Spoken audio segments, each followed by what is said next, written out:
ગાંધીનગરમાં બજેટ સત્રમાં રજૂ થશે વધુ એક સુધારા વિધેયક। ગુજરાત આતંકવાદ સંગઠિત ગુના નિયંત્રણ સુધારા વિધેયક રજૂ થશે। નાયબ મુખ્યમંત્રી હર્ષ સંઘવી રજૂ કરશે આ સુધારા વિધેયક। ગુજસી ટોક સંદર્ભે ફેરફાર સાથે સુધારા વિધેયક ગૃહમાં રજૂ કરાશે। બીએનએસ એક્ટ આવતા આતંકી પ્રવૃત્તિઓ સાથે જોડાયેલી કલમોમાં ફેરફાર થશે। નાયબ મુખ્યમંત્રી હર્ષ સંઘવી આ સુધારા વિધેયક બિલ રજૂ કરશે। ગુજસી ટોક સંદર્ભે ફેરફાર સાથે સુધારા વિધેયક બિલ રજૂ કરવામાં આવશે। આ સાથે બજેટ સત્રમાં વધુ એક સુધારા વિધેયક બિલ આજે રજૂ થવાનું છે। ગુજસી ટોક સંદર્ભનું આ બિલ નાયબ મુખ્યમંત્રી હર્ષ સંઘવી કે જેઓ રજૂ કરશે।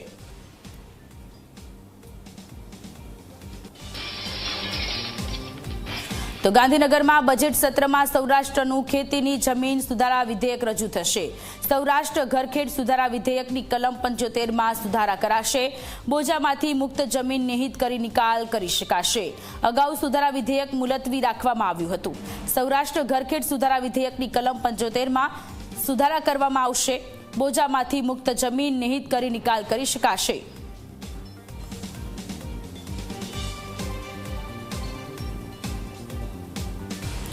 સંવાદદાતા હિતલ આપણી સાથે જોડાયેલા છે। હિતલ, આ વિધાનસભા સત્રમાં કયા કયા બિલો રજૂ થશે? જી ચોક્કસ એવું કહી શકાય કે ગુજરાત વિધાનસભાના આ વખતેના બજેટ સત્રનો પ્રારંભ 16 તારીખથી થાય છે।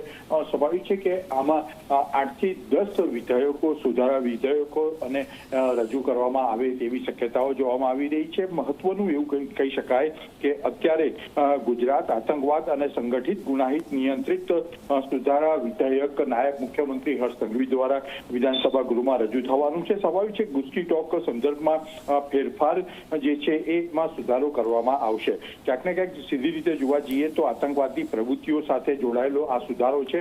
આ જ્યારે મૂળ વિધેયક રજૂ થયું અને ત્યાર પછી અમલીકરણ દરમિયાન જે માં ફેરફાર કરવાની જરૂરિયાત આવી એ ફેરફાર કરતું આ સુધારા વિધેયક રજૂ થવાનું છે। આ જ રીતે સીધી રીતે જોવા જઈએ સૌરાષ્ટ્ર ધનખડ ગણોત વહીવટ પતાવટ અને ખેતી જમીન સુધારા વિધેયક પણ ગૃહમાં રજૂ કરવામાં આવશે, જેમાં કલમ 15માં સુધારો કરવામાં આવશે અને બોજ મુક્ત જમીન થતી હોય તો તે નિયત કરીને જમીન નો નિકાલ પણ કરી શકાય એ પ્રકારની જોગવાઈમાં સુધારો કરવામાં આવશે। એટલે કલમ 15 માં સુધારો કરવામાં આવશે। આ એક મહત્વપૂર્ણ છે જે ખેડૂતો માટે મહત્વનું બની રહેશે। જી હિતલ, આભાર તમામ વિગતો માટે।